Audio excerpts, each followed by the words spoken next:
Dunn sighed. He did want to send you away back then, since I was going to do something that involves the secrets of the church and the Nighthawks. But Kinley's death left my mind in chaos. At that moment, all I could think of was a clumsy excuse, thus, giving you the opportunity to witness what I was doing. What secret is that? Klein pressed, now being more at ease. He had almost forgotten about the threat of the evil god's son, or the existence of a legendary creature outside. Dunn weighed his words and said, there might be a law in mysticism. Heck, even though I haven't read many books, I'm still aware of what a law means. This law is called Law of Beyonder Characteristics Indestructibility. The characteristics of a Beyonder is never destroyed or reduced. It's only passed from one carrier to the next. Klein's eyes opened wide. He suddenly came to a realization and asked thoughtfully, for example, the sealed artifacts, mysterious objects, or a potion's main ingredients that are left behind by Beyonders who have lost control. Correct. Dunn nodded solemnly. This isn't only the case for Beyonders who lose control, it's also the same for normal Beyonders after they die. The same, Klein mulled over Dunn's description, now having a faint idea of what the captain was doing. He suddenly recalled when the suited clown died. He recalled the blue, thumb-sized blood sphere that was suspended beside the corpse of the suited clown. Fry's explanation had been that there would always be strange transformations after a Beyonder died. Dunn continued with his deep gray eyes. But what's different about Beyonders who lose control is that a Beyonder who dies normally won't leave behind ingredients or objects. They are equivalent to a potion that corresponds to their sequences, except that they are lacking a certain amount of supplementary ingredients. Equivalent to potions, equivalent to potions. Klein squinted as a flash of inspiration went through his mind. The endless darkness in his mind was illuminated in that instant.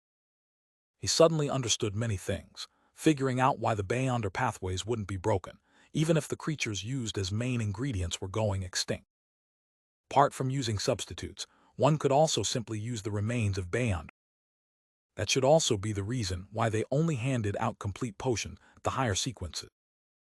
Another reason is to prevent the formula from being revealed to people adept at divination or mediumship rituals. Many guesses went through Klein's mind. Dunn looked at the recreation room and explained in a deep voice. A few years ago, well, I can't exactly remember just exactly how many years it was, but I wasn't the captain of the Nighthawks back then. I unexpectedly realized this problem, and after interacting with Dolly, who had just become a Beyonder, I immediately sent a report to the Holy Cathedral. The Holy Cathedral told me to keep it a secret and gave me two choices. That's also the reason why it's me, and not Dolly, who's explaining this to you. Whoever exposes this is responsible for it. The first choice was to pretend to know nothing, just like a large number of Nighthawk captains and deacons, and allow the Holy Cathedral to continue dealing with the remains of Beyonders who died through normal means. The second was for them to give me a unique, simple ritual and the corresponding techniques. It would allow me to temporarily consume the items produced by the unique characteristics within a limited period of time. Well, this is only suitable for sequences of the same pathway at my level or lower.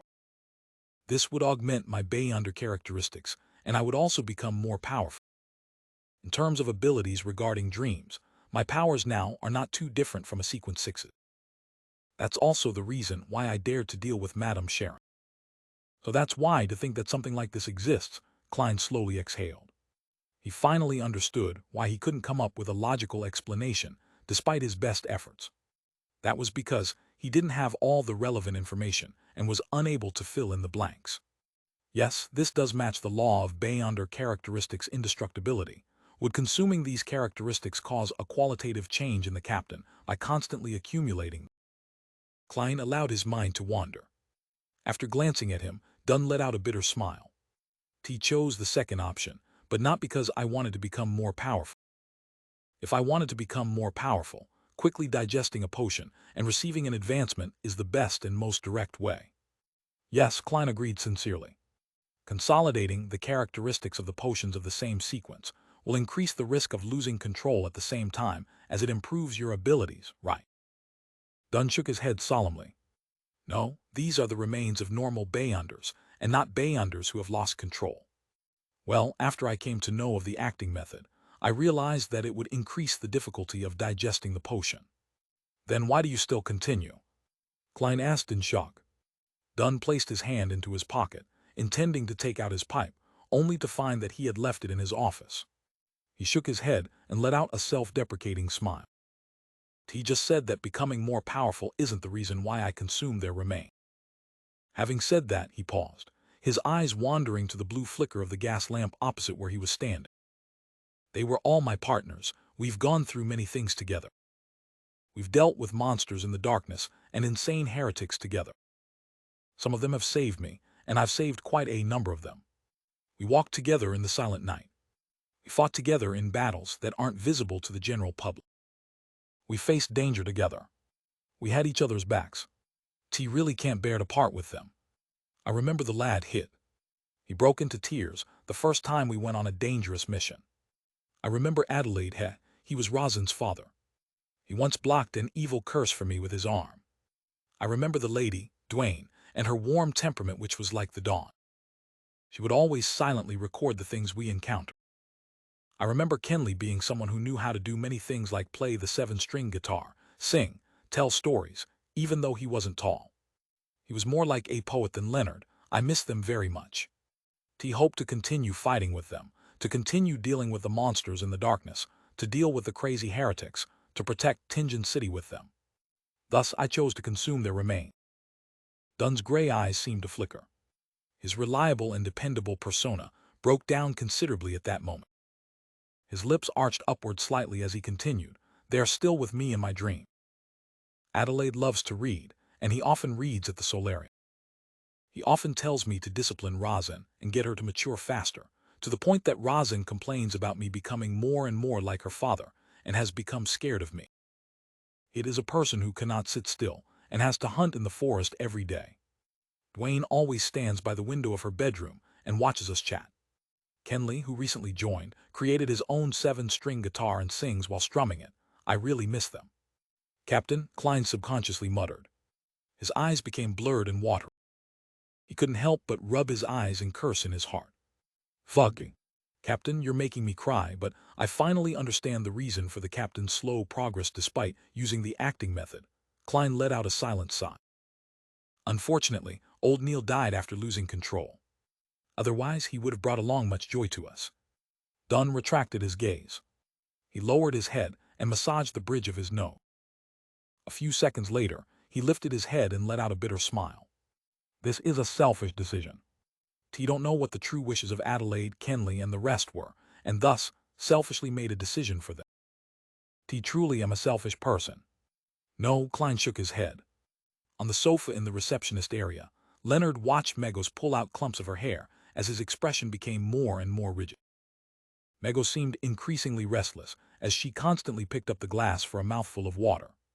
She looked at Leonard with a contorted expression. "You don't know why, but I suddenly feel a little unwell." Leonard Mitchell was about to reply when he suddenly saw Megos reach for her face. She clawed out a piece of flesh, a long piece of flesh stained with blood. "My face is a little itchy." Megos smiled, a little embarrassed. The edge of her lips spread to where her cheekbones were, revealing a row of white teeth and bright red gums. "Fucking." Leonard cursed out silently. He felt that the situation was worsening way too quickly. His lips quivering, Leonard turned to listen as his expression immediately turned steely green. He forced a smile and apologized to Megos, who was clawing out pieces of her flesh. "I need to use the bathroom." "All right," Megos's tone became ethereal. She rubbed her belly and said, "My child is a little restless." Leonard didn't reply. He hastened his footsteps and approached the partition. After entering the corridor, Leonard stared deeply at the box of ash in Dunsmith's hands and exhaled in exasperation. Following that, his expression turned firm. "Captain, I'm afraid that it's too late. We have to deal with Megos and her baby immediately. Otherwise, the whole of Tingen will suffer terrible losses. This isn't something that can be avoided just by evacuating the citizens around us. I know that you've already sent such a telegram." Dunn knitted his eyebrows and asked, unusually stern, "Are you sure that the situation has worsened to such an extent?"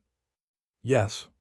In no more than 3 minutes, Megos will undergo a mutation, and her child will descend upon us," Leonard said with a certain tone. At the same time, he glanced at the thick, large blood vessel wrapped around Klein's hand and said, "Sealed artifact 2105. Let me use it. I can better utilize its abilities. All right. Klein didn't hesitate to hand the blood vessel thief over to Leonard. That was something he intended to do so from the beginning. At that moment, Dunn tugged at his collar and patted down his windbreak. He spoke with a determined tone. I'll head out with St. Selena's ashes first. Come out after 10 seconds, remember, come out only after you finish counting to 10. Then, regardless of my condition, direct your strongest attacks at Megos and her baby without wasting any time. With that said, he turned around and walked towards the partition with the urn of ashes. Captain, Klein let out a shout, his lips dry. Captain, Leonard also shouted. Dunn stopped and looked back. He had a gentle expression as he said with his mellow voice, Don't worry about me. I'm not alone. Adelaide, Dwayne, Hit, and Kenley are all fighting alongside me, no matter what kind of danger I face. He paused for a moment before speaking, his gray eyes gentle. There's no need to be too nervous as well. We're guarding Tingen City. His lips arched upwards, forming his usual smile. After saying those words, he didn't stay any longer. He stepped through the partition, his black windbreaker following behind him.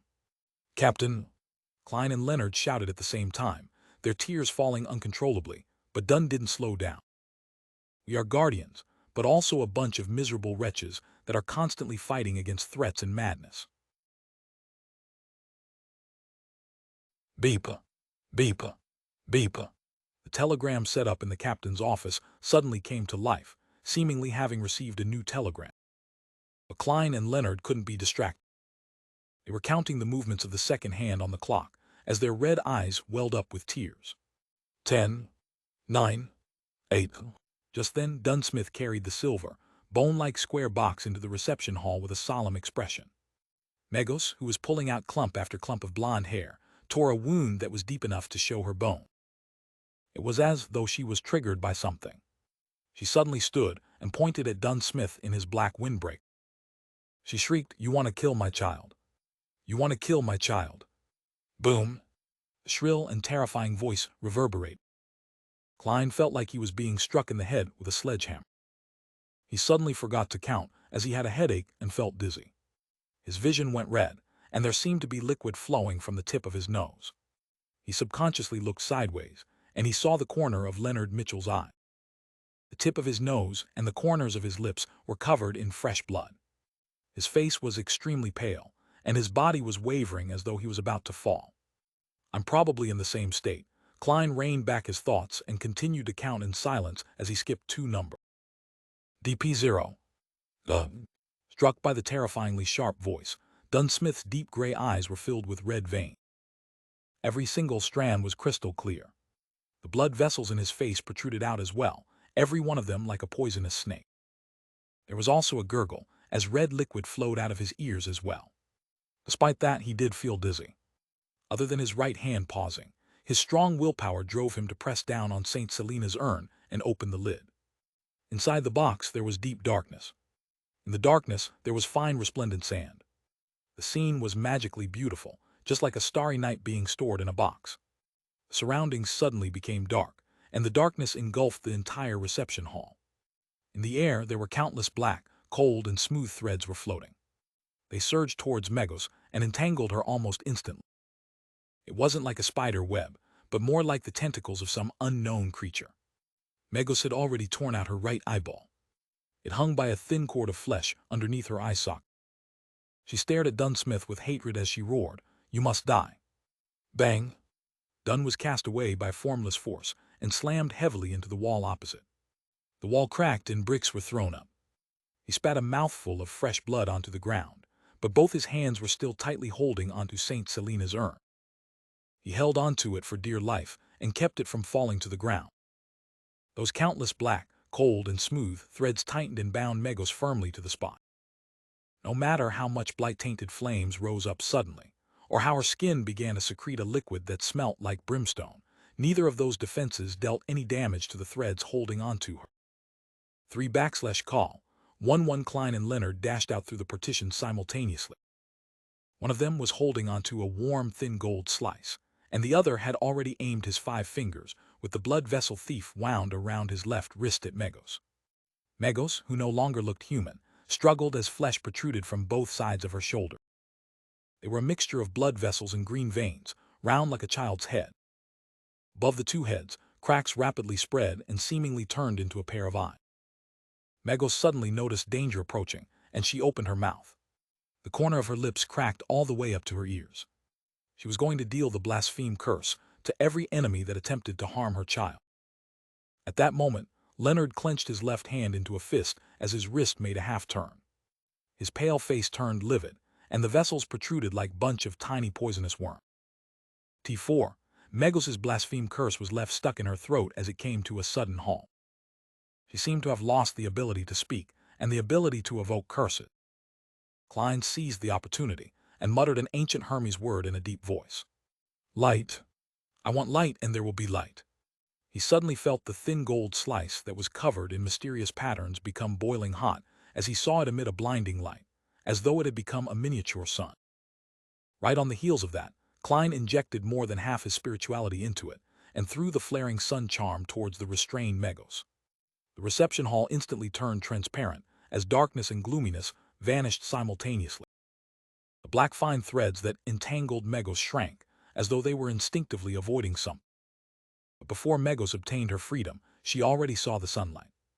At some point in the fight, a hole had ruptured in the ceiling of the Blackthorn Security Company, and the hole went all the way to the rooftop of the third floor. The bright blue sky and glaring sunlight shined through simultaneously. Thin gold slice combined with the sunlight above Megos's and immediately expanded in size. It went from a spherical light to sphere with countless flames spiraling around. Rumble! The entire building shook vigorously, and the glass windows on the nearby streets shattered. However, the power of the spherical light concentrated its might at its core, without dissipating much. It enveloped Megos, and the light was so glaring that Klein, Dunn, and Leonard couldn't open their eyes. Klein held back his tears and looked through squinted eyes. He saw that the light had dispersed, but the flames were still soaring. Among them, there were many black ashes dancing in the air. Megos and the baby in her stomach were nowhere to be seen. Just like the coffee table, water glass, newspaper, and sofa in the area. Is it over? Did we finish the son of an evil god before it descended upon this world, taking his mother out at the same time? Klein still couldn't believe it. His experience of playing video games told him that the final boss couldn't be taken care of so easily. Suddenly, he felt goosebumps all over. His clown instincts told him that there was extreme danger approaching. Without thinking, Klein rolled to the left abruptly. Just then, a long arm with an extremely sharp white bone blade cleaved the spot, seemingly out of nowhere. The monstrosity had an abnormal beauty, and it floated in midair. It was unbelievably fast and almost impossible to dodge its attacks. Whoosh!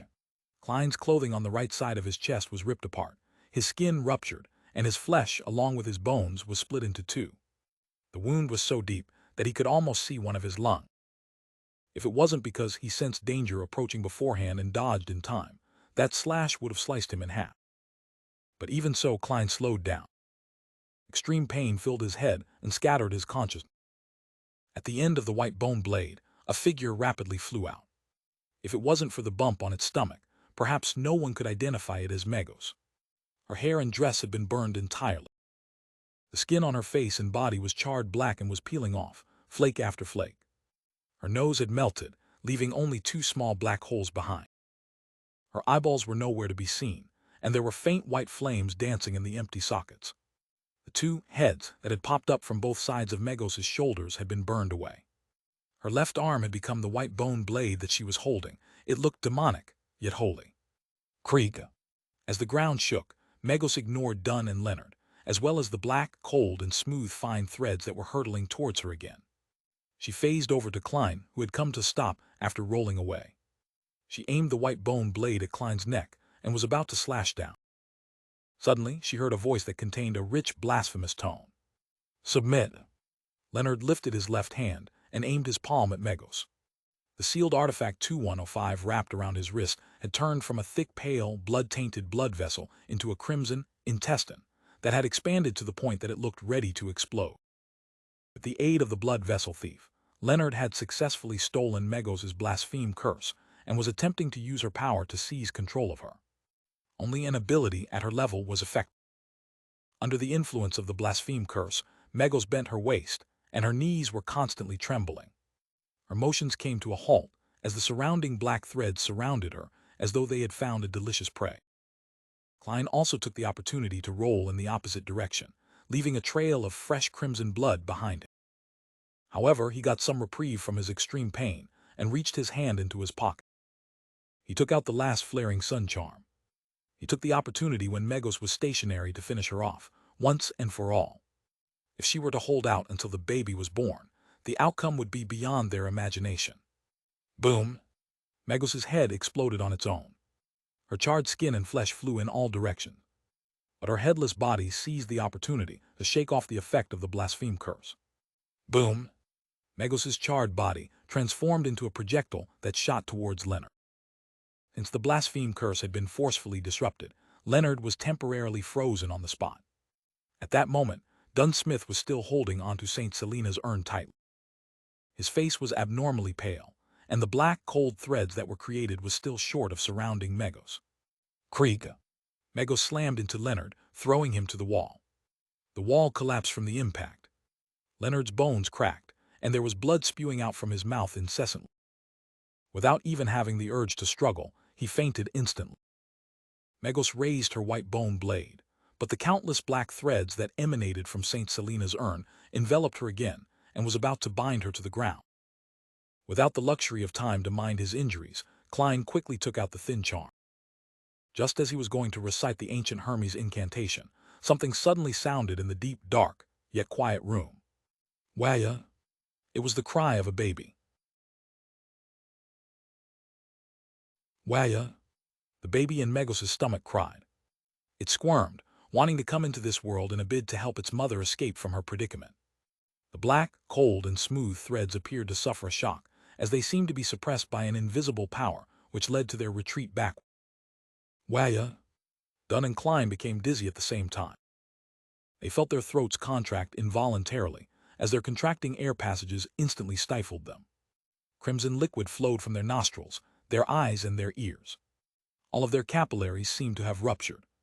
If it wasn't for the fact that Klein had undergone the torture of hearing the mutterings and ravings every time he headed to the world above the gray fog, as well as Dunn holding onto the ashes of St. Selena, they definitely would have fainted on the spot, just like Leonard Mitchell.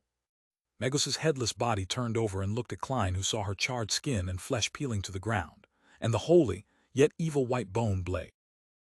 Having escaped its influence thanks to his rich experience, Klein immediately felt his scalp tingle and forgot about the pain in his right chest. He seemed to witness his enemy charge towards him maniacally, not giving him any time to recite the incantation, infuse spirituality, and throw out the flaring sun charm. Just as he was about to dodge the attack, Klein saw Megos suddenly pause. He saw Dunsmith's black windbreaker fluttering, and the captain diagonally across him had buried his head. There were multiple thick twitching objects on his back as if they were venomous snakes or tentacles, or monsters. Dunn was using his abilities as a nightmare to forcefully impede Megos' movements. Bam! Bam! Bam! With a mere struggle from Megos, the thick tentacle-like objects that protruded from Dunn's back exploded at the same time. A large amount of blood splattered out, covering every corner of the room like rain. Dunn wasn't disappointed at the result, for the blood had been absorbed by the black threads created by St. Selena's ashes. They had been absorbed. The countless cold, smooth, tentacle-like threads entered a frenzy. They swarmed forward and bound Megos tightly, wrapping themselves around her bulging, squirming stomach. An opportunity. Klein was as nervous as he was excited. He prepared to shout the ancient Hermes word for light. Waya! Waya! Waya! The cries of a baby could be heard once again, more frequent and more incessant this time around. The countless black threads suddenly came to a pause, retreating and trembling again as if they had all been struck by lightning. Dunn's expression changed when he realized that Megos was about to free herself. Without hesitation, he retracted his right palm, formed a claw, and stabbed it into his own chest, his left chest. He quickly pulled out his right hand, his fingers holding a bloody heart tightly. It was a still-beating heart that brought with it the sereneness of the night and a dream. Captain Klein watched helplessly as Dunsmith stuffed the heart into the urn containing St. Selena's ashes. His vision quickly blurred. Whoosh! Whoosh! Whoosh! Crying that sounded like a late-night nightmare resounded. The countless cold and serene threads once again resumed their efforts as they wrapped themselves tightly around Megos. This time, they didn't loosen their bindings despite the cries coming from the baby in Megos' stomach. In fact, they even sealed the terrifying sounds within the body. Klein's tears fell together with his blood. He uttered a simple Hermes term in a deep voice, light. The light that illuminates the darkness. The light that brings warmth. He infused almost all of his remaining spirituality into the thin gold piece etched with mysterious symbols, causing his mind to immediately turn blank and dizzy.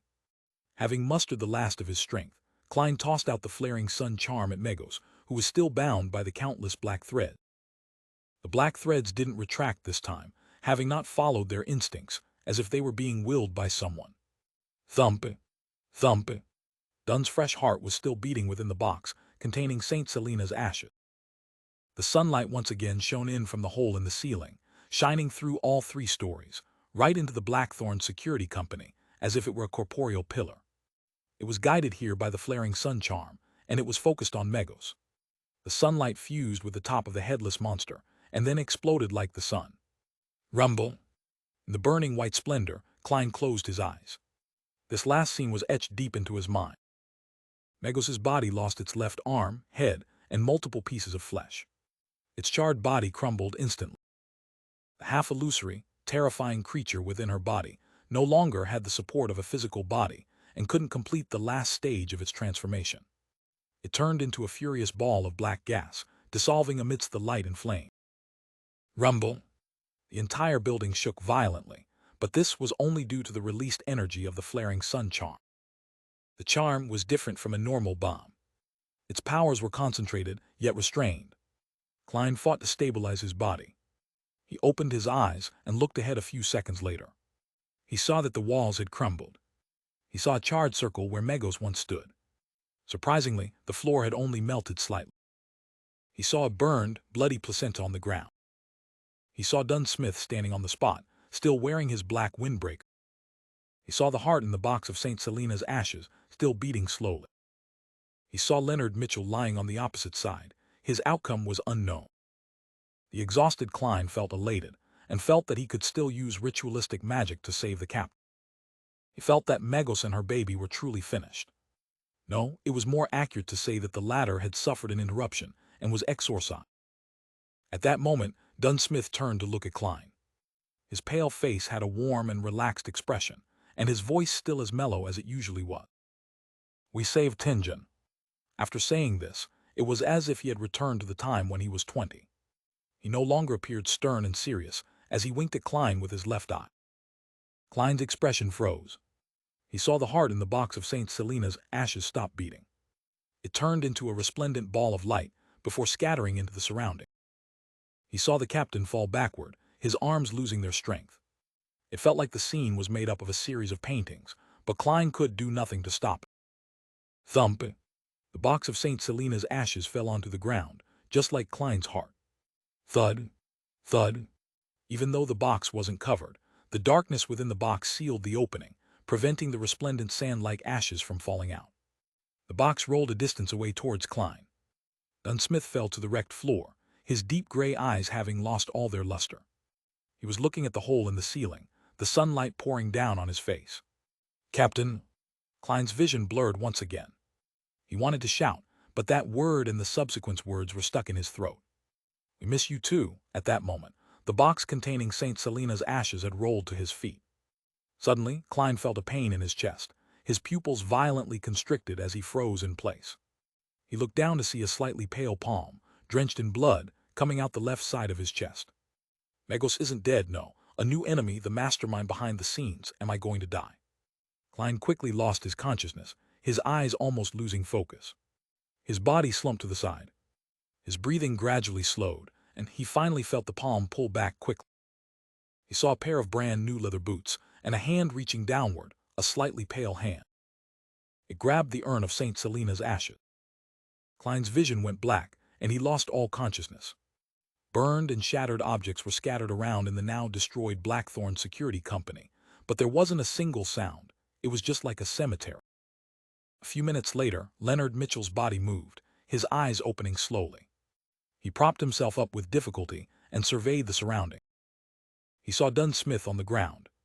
He also saw Klein, who had his eyes staring wide as a look of shock was plastered across his face.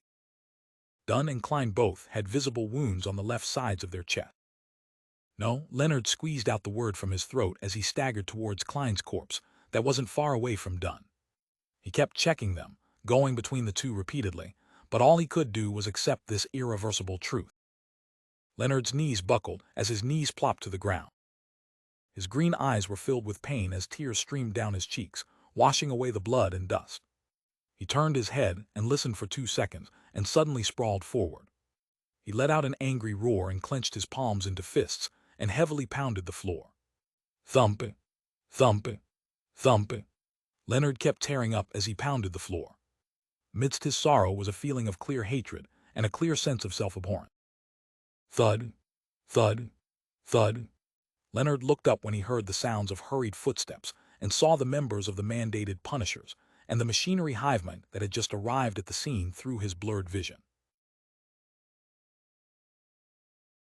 In a Tingen suburb, there was a house with a green lawn.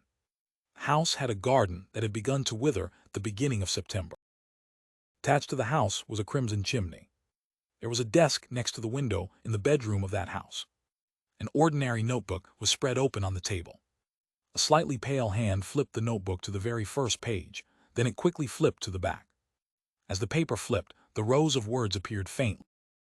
Regents, a member from the secret order, sold the Antigonus family's notebook as an ordinary ancient book by accident due to the influence both of weariness and illusion. It was a coincidence that made logical sense. Affected by the calling of the Antigonus family's bloodline, the notebook secretly affects its owners, one after the other. After repeated changes in ownership, it came to Tingen. It fell into the hands of the members of the Aurora Order, Sirius Arapes and Hannes Vincent. After they flipped through the content that temporarily appeared in the notebook and copied the corresponding potion formulas, Sirius and Hannes were worried that the secret order, who were good at divination, would track them down. After discussing it, they decided to avoid the risk by selling it to another person. They didn't wait for Mr. Z's reply, perhaps because he stayed at Enmet Harbor. Through Sirius's introduction, Hannes got to know Welch McGovern from the Koya University's Department of History. Then Hannes sold the Antigonus family's notebook to McGovern as an ordinary ancient book. Subsequently, Sirius was attracted by the treasure that was said to exist on the main peak of the Hornisus mountain range. He started to visit the Deweyville Library and research the mountain. He didn't think that there would be any problems, so he left his real address and name. That aligned with his personality. During this process, he acquainted himself with Lainvis, who was reading up on information about iron mines to set up a scam. Lainvis's hidden lunacy and swindling ability were well appreciated by Sirius. He decided to nurture him into a member of the Aurora Order. Of course, before that, an investigation was inevitable. Sirius covertly informed Lainvis about the evil ritual of praying to the true Creator to deliver his spawn into this world. But he knew that the possibility of Lainvis succeeding was very low, because the difficulty level of the ritual was very high and the requirements were very harsh. However, the latter expressed his strong interest in the matter, tempted by the possibility of obtaining a deity's approval. He planned to complete the ritual simultaneously as he carried out the plans of establishing his steelworks company. The cunning Lainvis could tell that there was something fishy about Sirius Arap. But for his personal goal, he didn't expose him. He visited Hood Eugen in the asylum once again. They had known each other long ago, and they knew about their respective situation. After a dark divination, the Antigonus family's notebook was awakened fully. Welch and his classmate died. The lucky survivor, Klein Morty, sent it to Ray Bieber's house under the influence of the note. It was a destined ending. Many rows were scribbled off, and new content followed.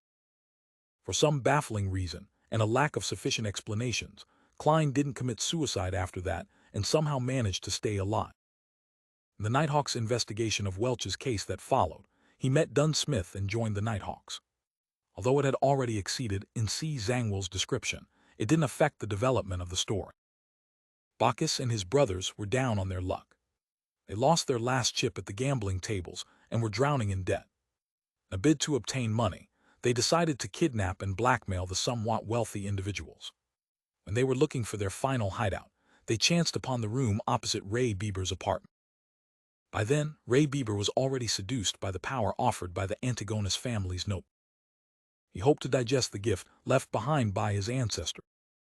However, he was in a semi-insane state, and he couldn't make the best and safest choice. He abandoned his dead mother, but he continued remaining in Tingen City. He only found a more elusive spot to carry out his digestion ritual. It was truly pathetic. If he had been slightly smarter, the story could have become even more complicated, but his decision was made based on his instincts and his poor state of mind. Bacchus and company purchased weapons and took the youngest son, Elliot, of the tobacco merchant, Vicre, and held him for ransom. Finally, they successfully carried out the abduction and took Elliot back to the apartment opposite Ray Bieber. Vicre's butler was entrusted with looking for help from a security company. Because of Welch's mysterious death, security companies were short on hand. Clee chanced upon a deliveryman and happened to discover the existence of the Blackthorn Security Company. Leonard Mitchell and Klein accepted the job. Relying on their Beyonder powers, they quickly saved the merchant's son. Regrettably, Klein didn't immediately realize that clues to the Antigonus family's notebook were in the apartment opposite. However, his spirituality reminded him in his dream. As such, the Tingen Nighthawks discovered corresponding clues. Sealed Artifact 2049 arrived in Tingen. With the aid of the Antigonus family's puppet, Dunn Smith led the Nighthawks to find Ray Bieber before interrupting his digestion procedure. Ray Bieber became a monster, and the situation was out of control. In the end, the Nighthawks skillfully worked together and took care of Monster Bieber, but they immediately faced the attack of a member from the secret order. More rows were scribbled away again, and the original content was impossible to read. Leonard Mitchell, who possesses a secret, was going to end the situation. Before he could, Klein, who was supposed to be doomed, killed the Sequence 7 member from the secret order in an inexplicable manner. That didn't affect the development of the story. Dunn Smith got in touch with the Antigonus family's notebook and flipped through its content. From that point onwards, he was secretly tainted. Having finished with all his preparations, Lanevis beguiled Hood Eugen and used him to assist in his ritual. They tricked Lanevis's fiancée, Megos, to become the vessel that would carry the true creator's spawn. Lanevis had almost no possibility of success. The most serious problem was that, even though Megos would be protected by the ritual's power, she wouldn't be able to withstand the sexual intercourse with the illusory projection of a deity. It would cost her her life on the altar. At that moment, the kind in Si Zhangwell helped Lanevis in secret. He split off half a piece of a descendant of death's characteristic that he obtained and planted it into Megos' body ahead of time. Hood Eugen made Megos enter a semi-unconscious state and convinced her that the true creator's illusory projection was Lanevis. Nourished by the accumulated resentment, gloominess, and oppression of the factory district, the ritual succeeded. Megos was pregnant with the true creator's spawn. The deity saw through the coincidences, but since he wished to break through the shackles placed on him by the 7 deities, he didn't refuse. Hood Eugen was contaminated. After the ritual succeeded, the mad Lanevis regained his rationality. He clearly knew that if the deity spawn was to descend into the world, Lanevis himself would become one of the sacrificial offering. How could a mortal be the father of a deity's son? This was blasphemy of the highest order. Lanevis decided to leave Tingen ahead of time and left clues to the Nighthawks, the mandated punishers, and the machinery hivemind so that they could resolve the repercussions of his action. There was ultimately a price needed for lunacy. However, Lanevis didn't write the letter directly to the Beyonder squads. He thought it would make him look stupid. He decided to leave the letter in one of the houses that he rented. He pretended to be playing a game with the Beyonders from official bodies. As such, he didn't bring up Hood Eugen's contamination and brought with him everything that he had obtained. Just in case, he informed Sirius Arapes in the safest way he could. The latter didn't quite believe him, but he could faintly feel the possibility of success. Selena Wood accidentally chanced upon the real magic mirror divination incantation from her mysticism teacher, Hannes Vincent. Her bold attempt was interrupted by Klein Morty by coincidence. The latter successfully resolved this supernatural incident that might have caused serious casualties. The Nighthawks then investigated Hannes Vincent, who had recently been awarded.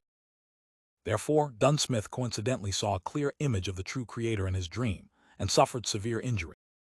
However, he wasn't contaminated because of what happened. that would have been noticed by the upper echelons of the Nighthawks. The injury made Dunn Smith's contamination by the Antigonus family notebook worsen. His absent-mindedness and forgetfulness worsened, and he was getting closer and closer to satisfying N.C. Zangwill's requirement. Many rows were scribbled away again. Seriously unbelievable. Klein Morty noticed N.C. Zangwill's secret influence and saw the crimson chimney. This is because he was reminded by the teacher from the Koi University's Department of History, Azek. He possesses many secrets. But even so, it's astounding enough for Klein to discover actual clues. It's unexplainable. Regardless of the reason, N.C. Zangwill continued to act, and the story continued. Klein coincidentally ran into Sirius at the library and had no choice but to kill him. Hence, the clues leading to Lanevis were abruptly severed, and the discovery of the problem was delayed. Klein met Megos, but his spirituality stopped him from observing her closely. However, he didn't notice the subtle abnormality. That is logical. Our stories aren't made up randomly. He searched for the red chimney, but he always opted for a route that didn't include his target. Maybe in another 2 or 3 months, when he was on the last batch, he would find the real red chimney house. Rows and rows of writings were scribbled away, more than all of the previous rows added together. Dunn Smith's problem was alleviated. His condition obviously became better. He actually mastered the acting method. And this was taught to him by Klein Morty, who found inspiration from Dolly Simone and Old Neil's example. No, N.C. Zangwill didn't believe that, but he could only change his original plan slightly. New elements in the story came to play.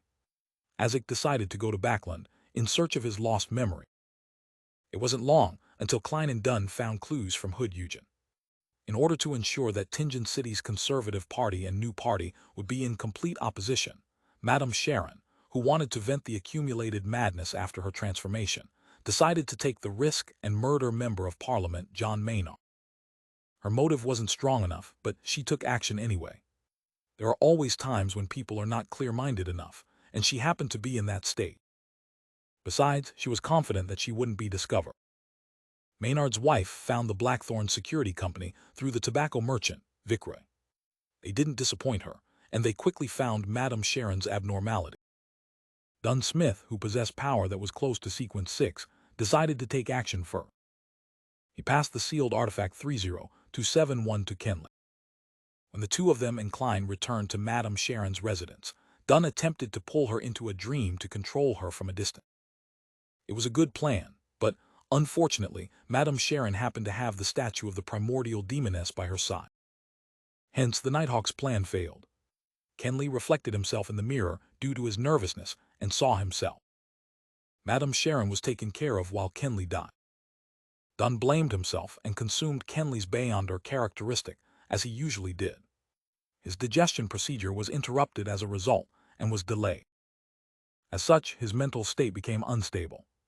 Under the circumstances, Leonard and Klein noticed the letter left behind by Lanevis. Megos received a baffling summoning and arrived at Zoudeland Street. She entered the Blackthorn Security Company, and the baby in her stomach was at a critical point in its development. It couldn't stop her urges. Dunn made a detailed plan, a plan that was right, but he made one mistake. If he steeled his resolve to Megos behind Channy's gate, he would have stood a chance with the aid of the environment and the items present. If he wanted to wait for backup, he definitely shouldn't have just taken St. Selena's urn out. Unfortunately, Dunn's mind wasn't in the right place due to recent events, and he didn't think of the most critical point. A deity's son would be able to feel the threat of the saint's urn. Hence, it was triggered and started to absorb its mother's strength in a bid to be born ahead of time, even though it wasn't exactly ready. Azek was in Backland, but he wasn't a traveler, so he couldn't rush back in such short notice. A few rows were scribbled away. Megos became a monster, and the fight began. With the aid of the saint's urn, blood vessel thief, and 2 high-level charms that strangely appeared, Megos died and the deity's son was exorcised. Dunn Smith died as a result, and the power of St. Selena's ashes was severely damaged as well. That went perfectly with N.C. Zangwill's intention. N.C. Zangwill didn't get a chance to showcase himself, but it didn't hinder him from achieving his goal. He killed Klein Morty, the fellow who kept disrupting his plans, and he took away St. Selena's ashes. N.C. Zangwill set up a ritual, with the remaining half of the characteristic of Death's descendant. He consumed St. Selena's ashes and successfully advanced from Sequence 5 of the Death Sequence pathway, Gatekeeper, to Sequence 4 of the Evernight Sequence pathway, Nightwatcher. As such, he received godhood characteristics and became a demigod. The sun continues to shine brilliantly on the land. Nearly no one in Tinjin City realized how they narrowly escaped a huge disaster. Monster Ademisol would be left very confused about it. The notebook was flipped to the last page. A middle-aged man that was holding onto the book had dark blonde hair, a dark blue eye that was nearly black, a tall nose, and tightly pursed lips. His facial features were like that of a statue and didn't have a single wrinkle. He held a classic quill with his slightly pale hand and wrote a line clearly without dipping into any ink. He ended with a simple sentence. Tinjin's story ends here. The papers rustled as he closed the book, leaving only a brown cover.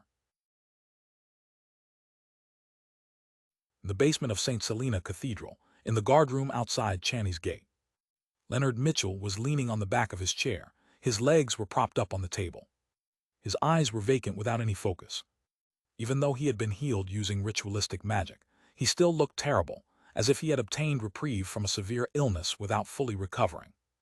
At the moment, the powerful Bayonders sent by the Holy Cathedral were creating another seal behind the Channy's gate, since the ashes of St. Selena was lost.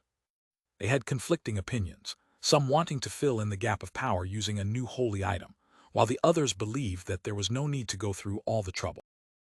After all, to the Church of the Evernight Goddess, holy items were rare and incredibly precious. What they suggested was lowering the presence of the Nighthawks in Tinjin and transferring the artifacts with living characteristics or difficult-to-seal artifacts to the headquarters at the Cathedral of Serenity in Backland's diocese, only leaving behind those that could be controlled more easily. They intended to send a telegram to propose a meeting of the higher-ups to get a vote from the archbishops and high-ranking deacons. Leonard was uninterested in this debate. He felt as if he had become a living corpse, with no sorrow, grief, agitation, or excitement. He was abnormally numb. He didn't want to face anyone. All he wanted was to stay alone in the corner. Occasionally, he would feel puzzled about why the murderer would only take away Klein's Bayonder characteristic and leave Captain Dunn Smith's one intact. Thud, thud, thud. Footsteps reverberated in the corridor. Sikatron, whose right arm had been bandaged, appeared at the door of the guardroom. While Klein and the others were attacking Megos and attempting to save Tinjin City, she and the keepers within Channy's gate were doing battle against a portion of the sealed artifacts. If it wasn't for the timely arrival of the members of the mandated Punishers and the Machinery Hivemen, or the eventual arrival of the reinforcements from the Holy Cathedral, she also might have lost her life. But even so, the elderly keeper failed to last until the end. He fought to his death under the call of duty. Leonard, I found an unencrypted telegram in the captain's office. It was sent over by the Holy Cathedral, Sikatron said. Leonard's green eyes moved slightly, finally coming to life. He faintly recalled the sound of a new telegram coming in, but the battle was about to begin. He and Klein didn't have the time to pay attention to it. What does it say? Leonard noticed that his tone was unusually raspy. The white-haired and black-eyed Sikatron replied without hesitation, "Beware of Insi Zangwell. Beware of sealed artifact 008. Insi Zangwell, the archbishop that betrayed the church, the gatekeeper who failed his advancement, sealed artifact 008, an ordinary-looking quill." Leonard muttered at first as he searched his memories, then he tilted his head to the side. He suddenly narrowed his eyes. The dispirited feelings and sadness disappeared from his body. So that's how it was. Leonard pulled his feet back and stood up, his green eyes burning with a passion. He looked at Sikatron and said, "I intend to apply to join the Red Gloves." The Red Gloves was a code name for the elite team of Nighthawks. Under normal circumstances, Nighthawk teams were situated locally and had regions under their jurisdiction. They were not permitted to capture criminals outside of their area of jurisdiction without permission.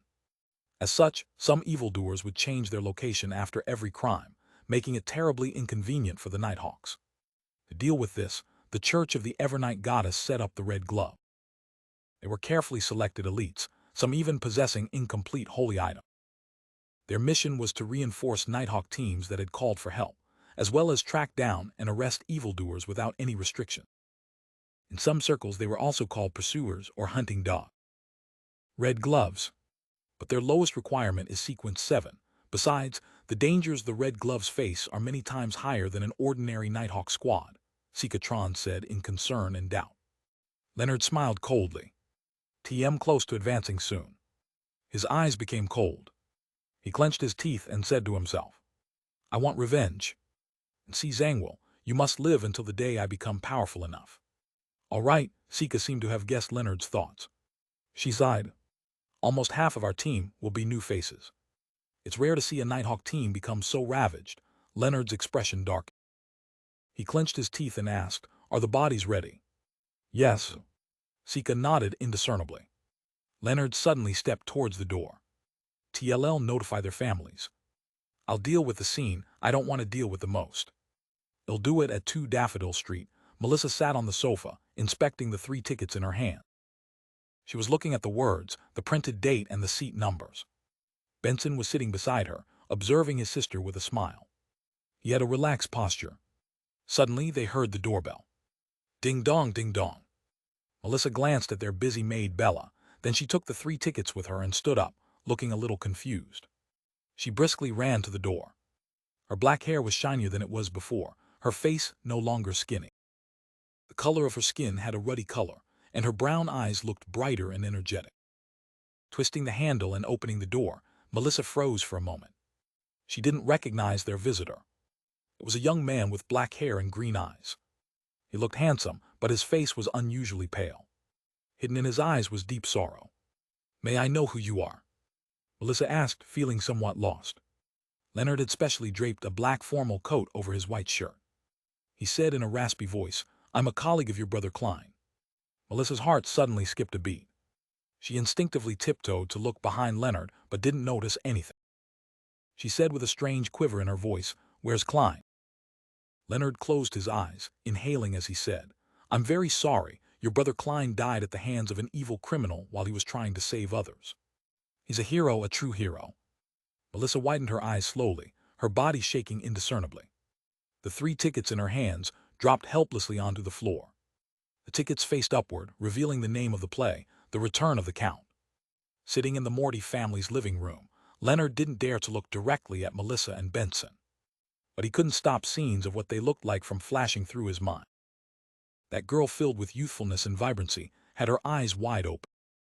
She didn't speak, and her eyes were unfocused. Her silence made her appear like a puppet. The man who looked a little like Klein maintained a normal posture, but he would slip into a daze from time to time.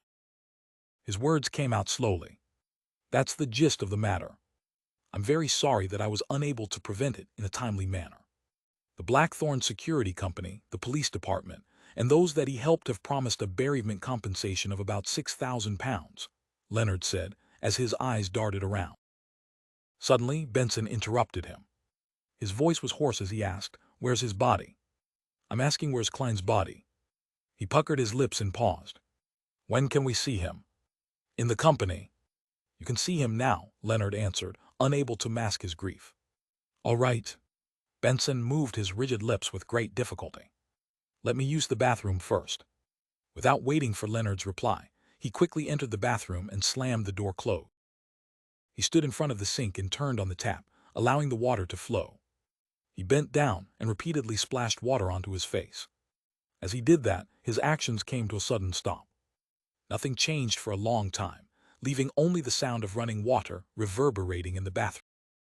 A few minutes later, Benson lifted his head and looked into the mirror. He saw that his face was covered in water droplets. The redness in his eyes was impossible to hide now. A few days later, in a corner of the Raphael Cemetery. After finishing Dunn's funeral, the crowd gathered before a new tombstone. On it was Klein's black and white photograph, a very scholarly photograph. Melissa stood before the grave, her eyes without focus. Beside her, Elizabeth kept wiping away her tears. Leonard, Benson, Fry, and Brett carried the coffin and walked over, lowering the coffin into the grave. After the priest gave the eulogy and individual prayers, the grave was filled with soil, covering the black coffin bit by bit. At this moment, Melissa knelt down and tossed in the copper whistle she found on her brother's body. Leonard turned and looked at the scene, his heart wincing. However, he admired how strong this girl was. He knew that this girl didn't cry after receiving the bad news. Instead, she stayed pitifully quiet. The grave was leveled, and a stone slab was laid over it. Leonard took a final look at Klein's tombstone. There were 3 lines to his epitaph: the best elder brother, the best younger brother, the best colleague. Under the mournful atmosphere, the members of the Blackthorn Security Company gradually left. Selina and Elizabeth also bade farewell under the urging of their family. The only people left behind were Benson and Melissa. "TLL get a rental carriage." Benson was in a terrible condition. It was as if he hadn't slept for a long time. "All right." Melissa nodded. After seeing her brother leave, she turned to look at the tombstone. She squatted down and buried her face in her arm. After some silence, Melissa suddenly scolded, "Stupid." She cried as she wept silently. Her tears just wouldn't stop. Nighttime at the Raphael Cemetery. The copper-skinned Azek stood in front of Klein's grave, holding a bouquet of white flowers. He didn't speak for the longest time until he finally sighed and muttered to himself, "I'm sorry, I was 10 minutes late. But I think I know who it was." He bent over and set the bouquet of flowers down before turning to leave the cemetery. He also left Tingen, but he didn't retrieve the copper whistle. The place was quiet and serene, under the illumination of the crimson moonlight. Suddenly, the stone slab sealing the grave was flipped open. A pale hand extended out from the soil. A hand came out. Whoosh! The gravestone was shoved aside. The lid of the coffin was pushed open. Klein sat upright and looked around, lost. His memory was still frozen at the scene with the brand-new leather boots and the palm that grabbed onto the urn of St. Selina's ashes. Everything after that felt like a dreamless sleep. Klein instinctively lowered his head and unbuttoned his shirt.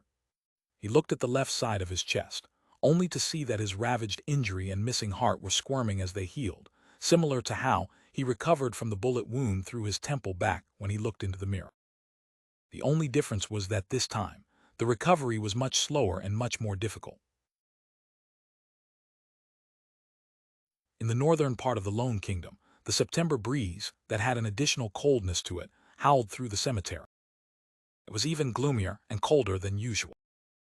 The cold jolted Klein back to his senses as he muttered with a rueful smile, "It looks like there are still some secrets behind my transmigration, but it seems like I'll only be able to resurrect another 2 times at most, not anymore. And if I were to minced up or completely crushed, who knows if this recovery ability that doesn't usually appear would even be useful."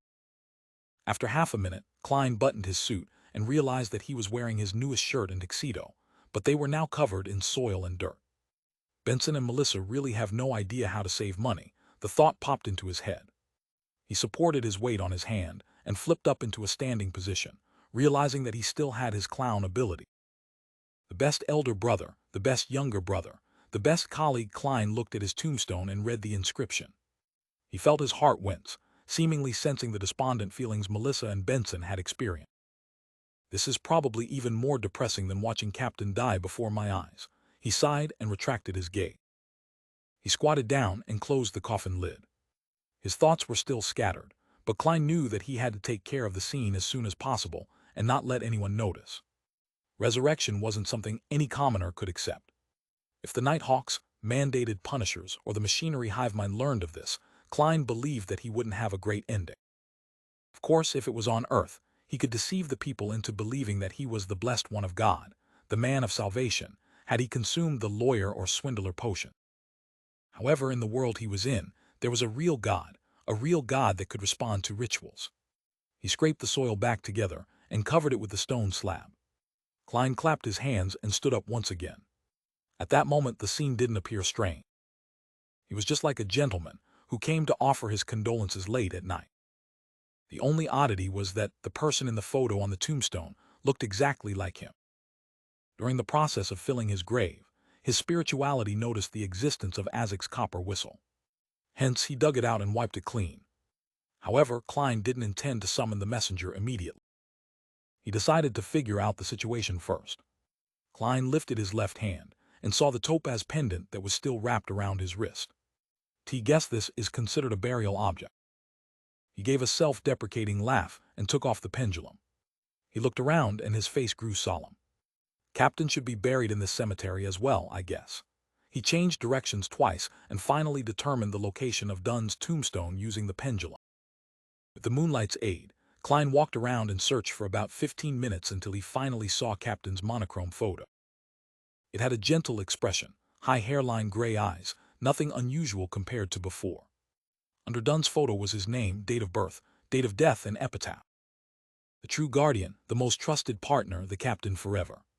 Klein looked in stunned silence, and somehow his sight grew blurry for some baffling reason. He felt as though he had returned to that day again. He saw the captain turn his head to him and wink. He spoke with a mellow and relaxed voice. "We saved Tingen," Captain Klein shouted in silence. He stood there like a statue for a good few minutes until he suddenly said with a smile, "Captain, your mental state was definitely not the best that day. You even said things like you could bring old Neil into the dreamland if he hadn't lost control. He was a mystery prior, and you're a nightmare. You couldn't consume the Beyonder characteristic that he left behind. Yes, you didn't ask me what powerful offensive attacks I had. Was it trust, or did you forget about it? But you definitely guessed something. I only took one sealed artifact and said it was for Leonard. Even without a brain, you could have guessed that I had the extra means for a powerful attack." Having said that, Klein paused, then he shook his head and sighed. "You have no idea what I am now. Maybe I'm just an evil spirit that has clawed its way back from hell to seek revenge." As he spoke, he suddenly stopped. His tears streamed down his cheeks, and finally, he shouted softly with a choking voice, "Captain, we miss you too." Klein felt the cold breeze blow past him as he lifted his hands to wipe his tears and blow his nose. He became silent again and found a hidden spot nearby. He took 4 steps counterclockwise and entered the world above the gray fog. He wanted to find the person that killed him with the aid of divination. He wanted to know the murderer who triggered all of this. As he's already appeared before me, I'm sure that I can divine some information. Klein pursed his lips tightly together and saw the lofty palace and ancient mottled table as usual. He took the seat that belonged to the fool. A yellowish-brown goatskin and fountain pen appeared before him. Since his physical body in reality was under limited protection, Klein didn't delay and wrote down his divination statement after a moment's thought. "The person who killed me." He recited it 7 times and leaned back into the chair. He entered his dream with the aid of cogitation. In the blurry world, there were countless points of light dancing and gathering. In the end, they formed a scene. A pair of brand new leather boots, a pair of slightly pale hands, and the St. Selena's urn that was held by those hands. He looked up, and Klein saw a middle-aged man with short, dark blonde hair. He wore a black 2-button suit, and one of his eyes was obviously blind, while the other one was so blue that it was almost black. His facial features were like carvings, and his face had no wrinkles at all. The image shattered, and Klein woke up from his dream. His eyebrows were tightly knitted. He found his murderer very familiar. As a seer, he quickly understood why he found the person familiar. It was because he had seen the man's photo on a wanted notice. The murderer was in Zangwa. He was the former Archbishop of the Church of the Evernight Goddess, who took sealed artifact 008. He had failed to advance as a gatekeeper. "Tease him." Countless images flashed through Klein's head, and they finally stopped on the scene when Zangwa picked up St. Selena's urn. "Taboo, taboo, taboo." Klein extended his hands and wrapped the edge of the long bronze table. He felt that he suddenly understood many things. The captain said that a Beyonder that dies normally would leave behind a Beyonder characteristic. When gathered together, they're equivalent to a potion that lacks the supplementary ingredients. In other words, as long as one knows the corresponding supplementary ingredients, they can advance using remain. Of course, one cannot consume beyond their level, as it would easily lead to a loss of control or going insane. Becoming a high-sequence Beyonder would require the accompaniment of some special ritual. That was mentioned in the incomplete unshadowed formula. The subsequent advancements would require a ritual as well. In Zangwa is a gatekeeper, a sequence 5 from the death sequence pathway. He wanted to become a high-sequence Beyonder, a demigod. Based on the situation allowed by the exchanging of sequences, he had 3 choices. One was obviously sequence 4 in the death sequence pathway. Second was sequence 4 in the sleepless sequence pathway, and third was sequence 4 in the god of combat sequence pathway, demon hunter. Saint Selena was a saint. She was either sequence 4 or sequence 3. Her urn corresponds to one of the 2 sequence potions. In Zangwa, who was a former archbishop, definitely knew exactly which one she was, and he definitely knew the required supplementary ingredients. Was his true motive in planning all of this to get St. Selena's ashes and advance to sequence 4 in the sleepless pathway? The skull of Death's descendant. That might be an ingredient needed for the special ritual. It was from the death sequence pathway, after all. From the looks of it, his target was the captain, and not me. He really was the mastermind behind all this. Having figured this out, Klein wrote down a corresponding divination statement. He took his pendulum and let the topaz hang above the surface of the paper. After he recited the statement, he opened his eyes and saw the topaz pendant spinning clockwise. It meant that the information he provided was sufficient, and the divination was successful. It meant that Insi Zangwill had really plotted the series of events in order to get St. Selena's ashes, to advance to sequence 4. Klein rapped on the edge of the table again, as he mulled over a different question. Insi Zangwill was merely a sequence 5 gatekeeper. Relying on him alone would make it impossible for him to create so many coincidences. For instance, for Megos to follow his arrangements and visit the Nighthawks at the correct time. So is it the power of sealed artifact 008? Its appearance is that of an ordinary quill. Its function is to write down events that are bound to happen. No, it couldn't be that easy. Otherwise, Insi Zangwill could write that St. Selena's urn grew a pair of wings and flew into his hand. Then he could have just waited at home. There must be certain restrictions. 008 most likely doesn't possess direct combat ability. Otherwise, Insi Zangwill could have stormed through Channy's gate in Tinjin. As one of the most dangerous sealed artifacts, perhaps it can let people act according to its description without realizing it. That was the reason behind all the coincidences. If that's really true, then 008 is quite terrifying. Even Megos, who was pregnant with the son of an evil god, adhered to its arrangements. No wonder Grade 0 sealed artifacts are extremely dangerous. They're of the highest importance and of the highest confidentiality. They're not to be inquired, disseminated, described, or spied. Klein stopped rapping the edge of the table.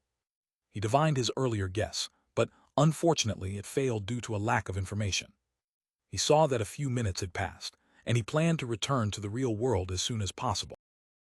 Hence, he didn't let his thoughts run wild, but wrote down the penultimate divination statement.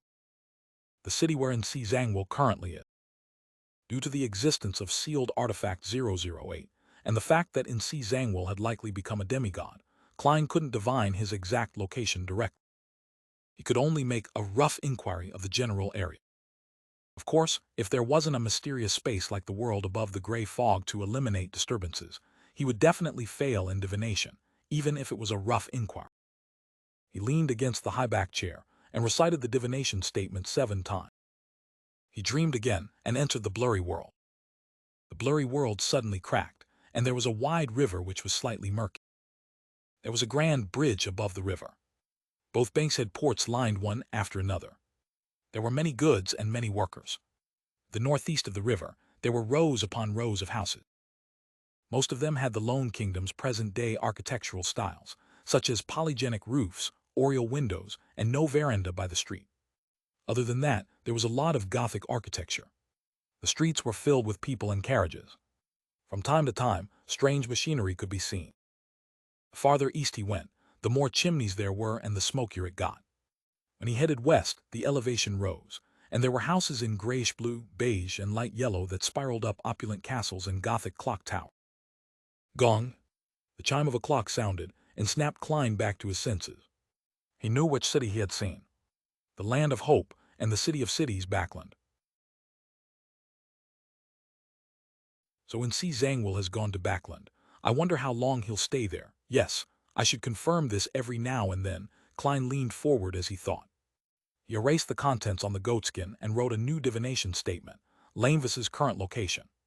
From his point of view, the person that caused the captain and him to nearly die was undoubtedly Insi Zangwill, but the lunatic Lanevis was definitely an accomplice who cannot shirk from the responsibility. He had to pay the price in blood. After reciting the statement 7 times, Klein once again entered the dream. But the scene that appeared after the foggy world shattered was the same as the one he had seen before. A wide, slightly murky river, countless piers and buildings. The buildings were primarily in the present lone architectural style, some a little more Gothic. There were crowded streets, flourishing sites, chimneys that continually spewed smoke. There were opulent castles standing tall with the trademark Gothic clock towers. Lanevis was also in the Land of Hope, the City of Cities, Backland. Klein opened his eyes, a little confused.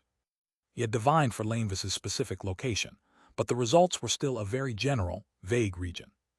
This tells me that Lanevis's sequence must be much higher than I imagined. No, it could also be that he's received a large benefit from helping the Son of the true Creator descend upon this world.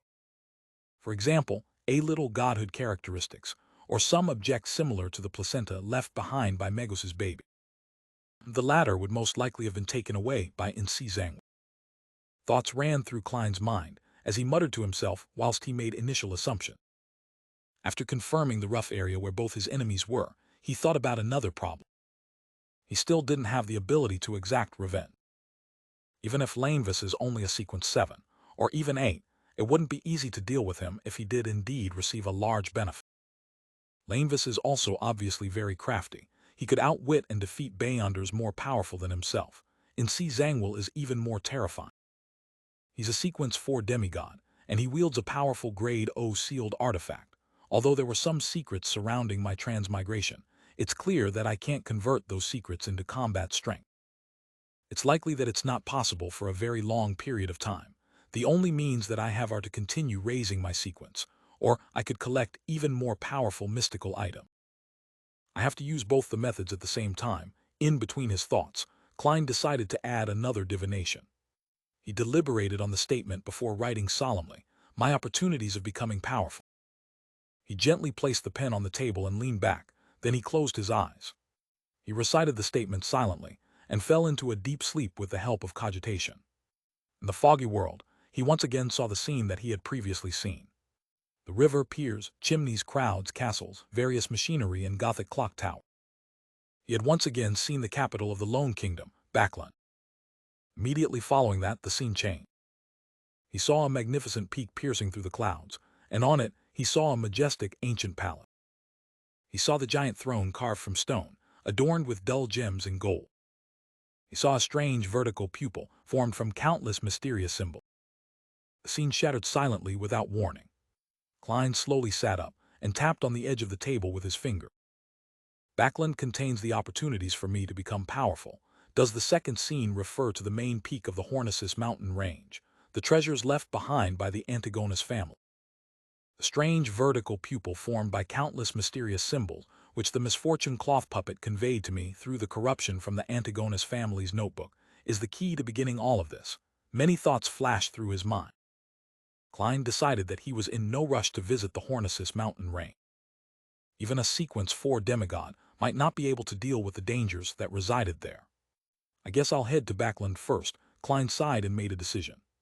He enveloped himself with spirituality and stimulated a descent, exiting the mysterious space above the gray fog. When he returned to the material world, he slowly walked out of his hiding spot towards Dunn Smith's grave. He stared deeply at the picture and epitaph. Klein slowly drew a crimson moon on his chest and walked out of the cemetery. As a former Nighthawk, a Nighthawk who had to regularly patrol Raphael Cemetery, he was quite familiar with the routes of the guards, as well as its surroundings. He managed to leave the cemetery easily, without causing any alarm. He followed the gravel road into Tingen, using the shade of the trees as cover. The night was peaceful, and the moon was ever so dreamy. Klein walked alone, his thoughts running wild and unbridled. He sometimes considered his plan for revenge, sometimes thinking back to the times he spent with the captain, sometimes recalling old Neil's hidden grief beneath his humorous facade. Unknowingly, Klein had entered the nearest street like a wandering ghost, making his way past turn after turn. It was 2 hours later when he freed himself from that state and regained complete control of his thoughts. He realized that he was standing on Daffodil Street. Opposite him was the house he shared with his brother and sister. Instinctively, Klein had returned here. He took a step forward with clear joy, but suddenly paused. He let out a bitter smile and muttered with a self-deprecating tone, "If I went up and knocked on the door, Melissa might faint from shock. Benson would be so nervous his hair would start to drop.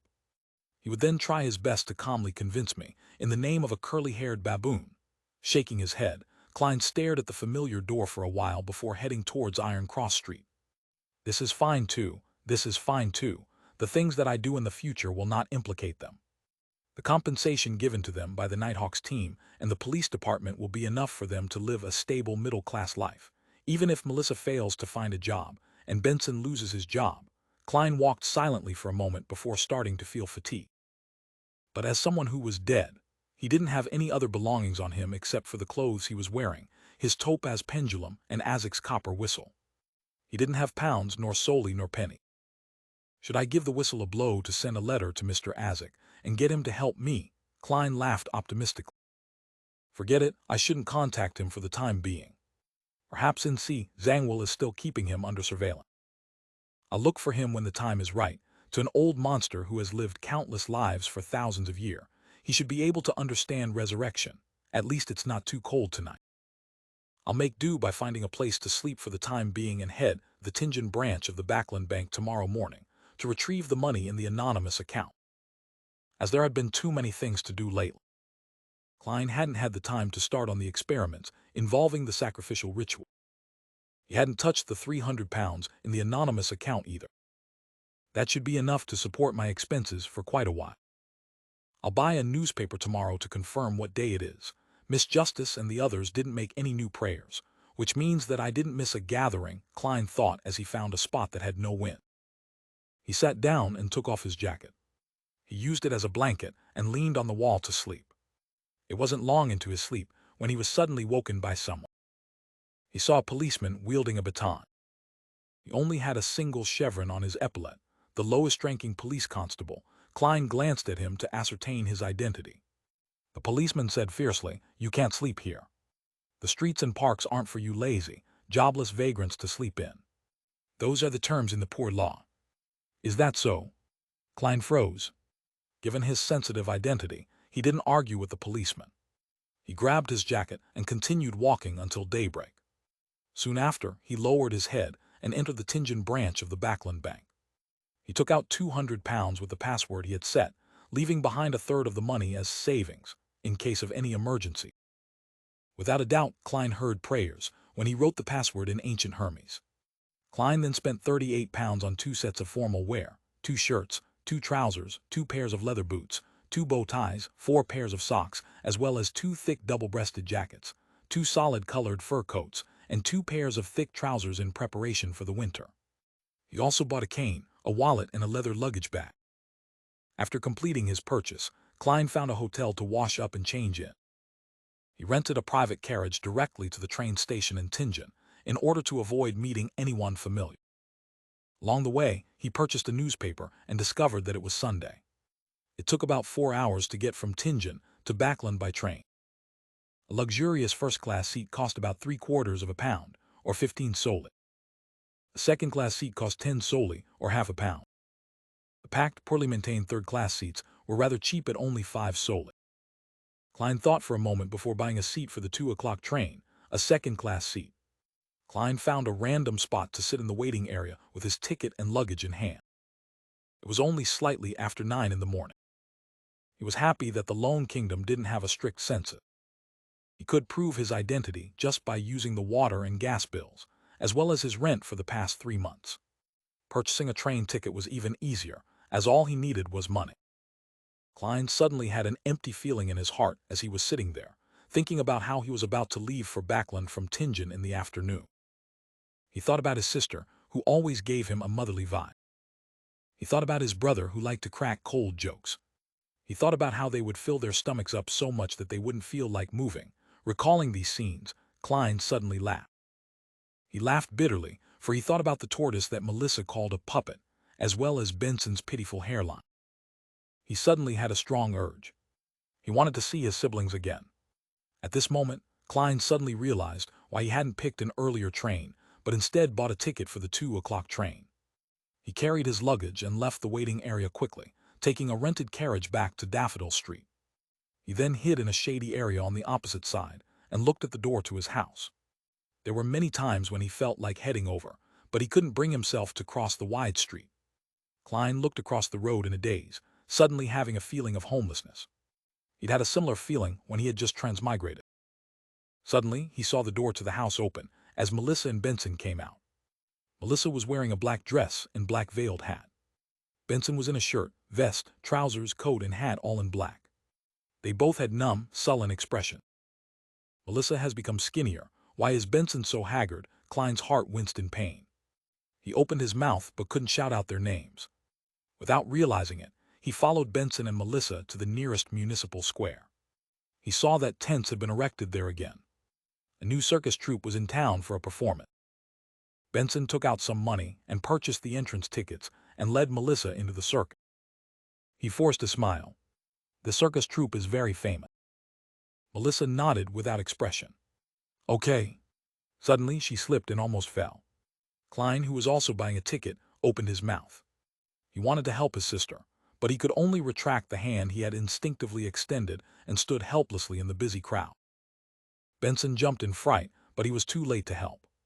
However, Melissa quickly steadied herself. She puckered her lips and said nothing. At this moment, clowns swarmed forward, some performing balancing acts on wheels or large rubber balls, others tossing countless tennis balls into the air, then ridiculously catching every one of them. Melissa seemed to disregard the clowns as she looked at the performance. Benson tried to lift his sister's spirits by cheering, but he didn't succeed. He slowly turned sullen too. Klein puckered his lips tightly as he watched this scene from afar. He wanted to approach them, but he didn't dare to. Suddenly, he touched the wallet in his jacket and had an idea. Benson and Melissa continued walking forward, silently watching the various performances. Some time later, they saw a clown running towards them. His face was painted in colorful pastel. At first, he threw a tennis ball into the air, and while the attention of the surrounding people was drawn to the air, he conjured a flower out of thin air. It was a Seville chrysanthemum. The clown brought the flower before Melissa and Benson. The flower was golden in color and symbolized happiness. Melissa and Benson looked at the clown in a daze. All they saw was a wide smile plastered over the pastel face. It was a happy smile, an exaggerated smile, a ridiculous smile. End of the first volume. Choo-choo.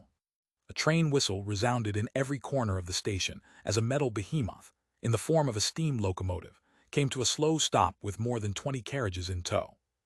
Dressed in a tuxedo and half-top hat, Klein was carrying an exaggerated luggage bag that appeared incongruent with his figure. He took a firm step onto the ground of the Lone Kingdom's capital, Backland. This city was divided into two regions by the Tussock River, which flowed to the southeast. The two lands were connected by the Backland Bridge and ferries, with a population exceeding 5 million people. It was the most prosperous capital in the southern and northern continents. Klein looked far into the distance and saw faint yellow hazes everywhere. Visibility was terrible, and the gas lamps hanging above the train platform were already lit to dispel the gloominess and darkness. It's only 6:30. It looks like it's 9 or 10. Klein shook his head indiscernibly. Suddenly, he recalled a joke he read on the Tussock Times. A gentleman who just arrived in Backland finds himself lost in the thick haze. Helpless, he asks a drenched gentleman passing him by, "How do you get to the Tussock River?" The gentleman answers him in a friendly manner, "Walk straight without stopping. I just swam from there." Every time I read Backland newspapers or magazines, the reporters and editors will make a mockery of the polluted air or the increasing number of foggy days in every conceivable way possible. Previously, the Backland Daily Tribune even did the statistics, and it was found that it has gone from about 60 days a year from 30 years ago to the present 75 days a year. For this, many far-sighted people established organizations like the Soot Reduction Association. Smoke Reduction Association. Apparently, there was a bill in September that motioned the need to establish the National Atmospheric Pollution Council. Klein lowered his huge luggage bag and pinched his nose to gain respite from the sudden discomfort. Then, tracing his golden chain, he fished out a golden pocket watch from his vest pocket. He popped it open and looked at the time. When he truly bade farewell to his siblings, he had especially visited a department store and spent £4.10 solely to buy a golden pocket watch, and matched it with a golden chain worth £1.05 solely. To not constantly be aware of the exact time made him feel a sense of horror. Klein had planned on buying a silver pocket watch, as he felt it matched his temperament. But after considering the true essence of a clown, he finally chose a more showy and exaggerated golden watch. 6:39. Is not that much later. Klein put away his pocket watch and held his cane and luggage bag as he slowly walked out the steam locomotive station with the crowd. Suddenly, he made a sudden turn, causing a person who was secretly tailing him to have his hand fall empty when reaching for his pocket. Klein was unfazed by this episode as he followed the cement-paved road and mixed into the crowd, arriving at an intersection in front of him. There was a lawn and garden that circled around a column that resembled a chimney. No, it's very likely a chimney. Klein saw the column spewing thick smoke from its top end. A portion of the smoke floated high into the sky, as a portion condensed into tiny liquid droplets that scattered everywhere. Klein paused once again and placed his luggage down. He spread open the newspaper and map that he had held onto using his other hand. While on the steam locomotive, he had already planned where he was going to go or what to do next. The experiences that he had undergone, and the mental experience that he had when disguised as a clown in the morning, made Klein finally understand the true essence of a clown. Although being capable of knowing a little about fate, one remains helpless towards fate. Therefore, one might as well use a smiling face to hide all the pain, sorrow, confusion, and depression. At that moment, he clearly felt the clown potion digest, and believed that if he continued acting this way, it wouldn't take long for him to make another attempt at advancing. But herein lay the problem. He didn't know the corresponding name of the Sequence 7 potion, much less know its exact formula. How should I obtain the formula? The secret order seldom appears. They only seem to be interested in the Antigonus family's items. This is also why others have little understanding of them.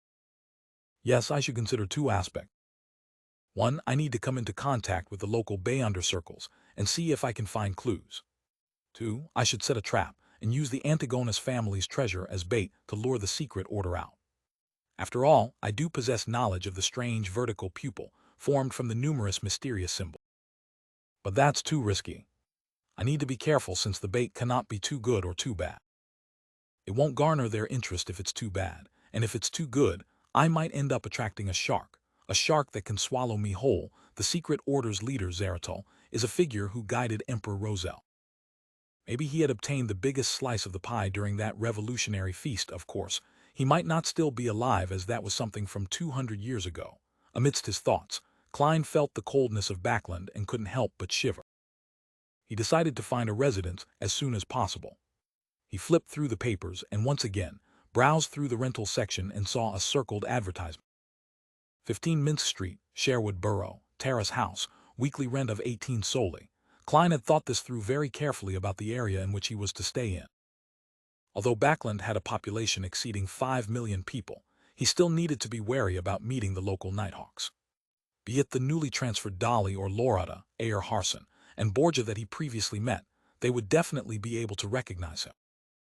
Therefore, Klein eliminated the North Borough, where the Church of the Evernight Goddesses Backland, diocese's headquarters and St. Samuel Cathedral, was. He also eliminated areas with the best security, and the extremely strictly monitored Empress Borough and Western Borough.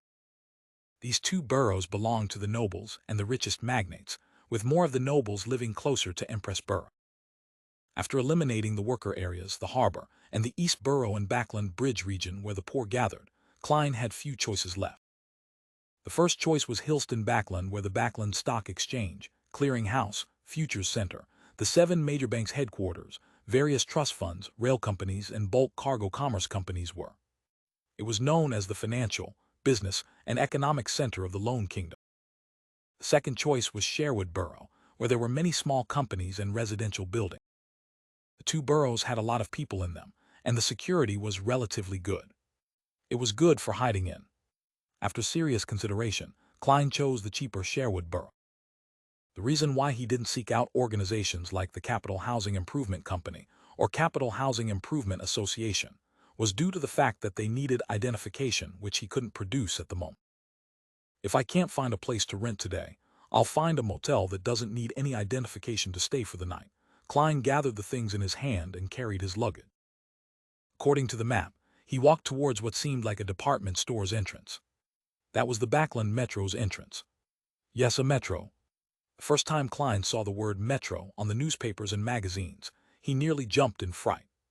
He never expected that such a transportation vehicle had become a reality in this era, which hadn't entered the age of electricity.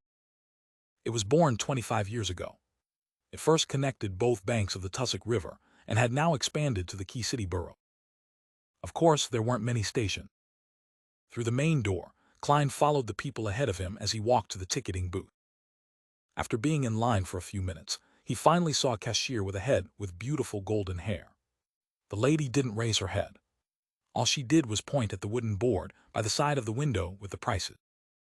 Peak period, 7 a.m., 9 a.m., 6 p.m., 8 p.m., 10-minute headway. 15-minute headway for all other times.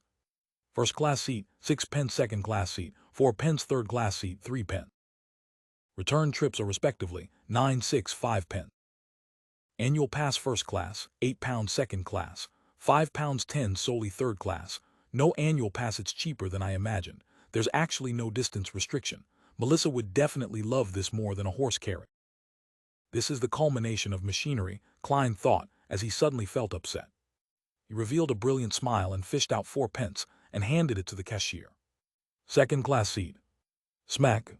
The cashier tore a ticket and stamped it before handing it to Klein. After finding the line that led to Sherwood Borough and passing through the not very strict security checks, Klein went down the flight of stairs and quickly came to the platform. He followed the labels on the ground and found the corresponding location for second-class seats. Choo-choo. He didn't wait long before he heard the chugging sound of the train and the thunderous steam whistle. He saw a huge steam locomotive, its large and meandering body, together with its black metallic luster and complex machinery, mixed together to form a unique beauty. Backland's Metro still used steam locomotives. The smoke that they spewed was specially designed to enter a pipe above and travel through a chimney, out into the world. This was also the true usage for the lawn and garden out on the street.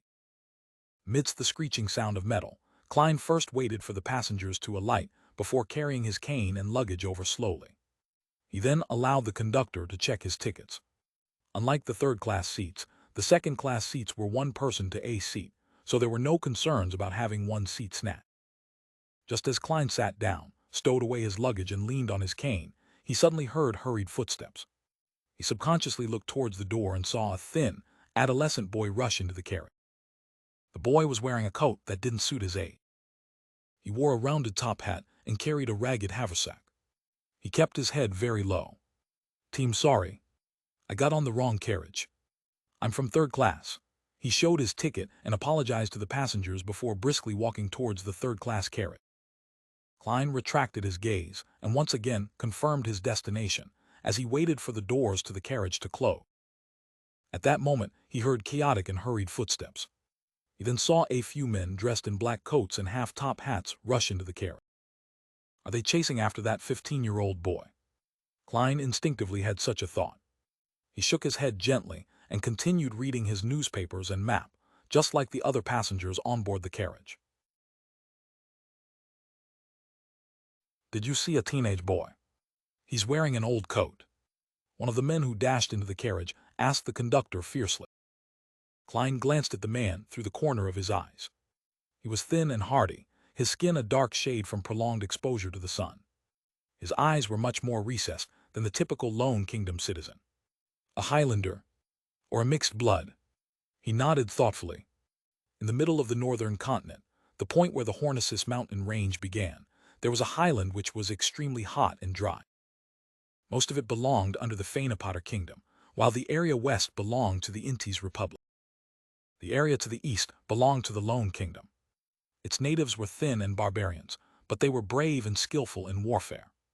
A long time ago, they posed as one of the biggest problems for the three nations.